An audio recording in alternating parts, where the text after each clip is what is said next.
പിന്നെ വേണമെങ്കിൽ വലിയ ത്രികോണ മത്സരം നടക്കാൻ സാധ്യതയുള്ള പാല, അതല്ലെങ്കിൽ തിരുവല്ല, പാലക്കാട്, മഞ്ചേശ്വരം, ഒരു പക്ഷേ കാസർഗോഡ്, ഇതിലൊക്കെ ഏതെങ്കിലും സീറ്റുകൾ ജയിക്കാൻ സാധ്യതയുണ്ട്. പക്ഷേ ഏതാണെന്ന് നമുക്ക് പറയാൻ പറ്റില്ല.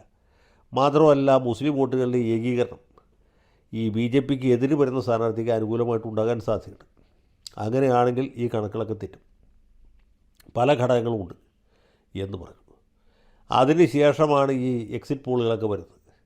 അവിടെയും ഒരു സീറ്റ്, 2 സീറ്റ്, 1 മുതൽ 5 വരെ സീറ്റുകൾ, 0 മുതൽ 5 വരെ സീറ്റുകളൊക്കെ പലരും പ്രവചിച്ചു. അപ്പോഴൊന്നും ആരും അത് സീരിയസ് ആയിട്ട് എടുത്തില്ല. പക്ഷേ ടുഡേയ്സ് ചാണക്യ എന്ന് പറഞ്ഞ ഏജൻസിയുടെ എക്സിറ്റ് പോൾ വന്നപ്പോൾ ഏതാണ്ട് 7 മുതൽ 13 വരെ സീറ്റുകളൊക്കെ അവർ പ്രവചിച്ചു കളഞ്ഞു.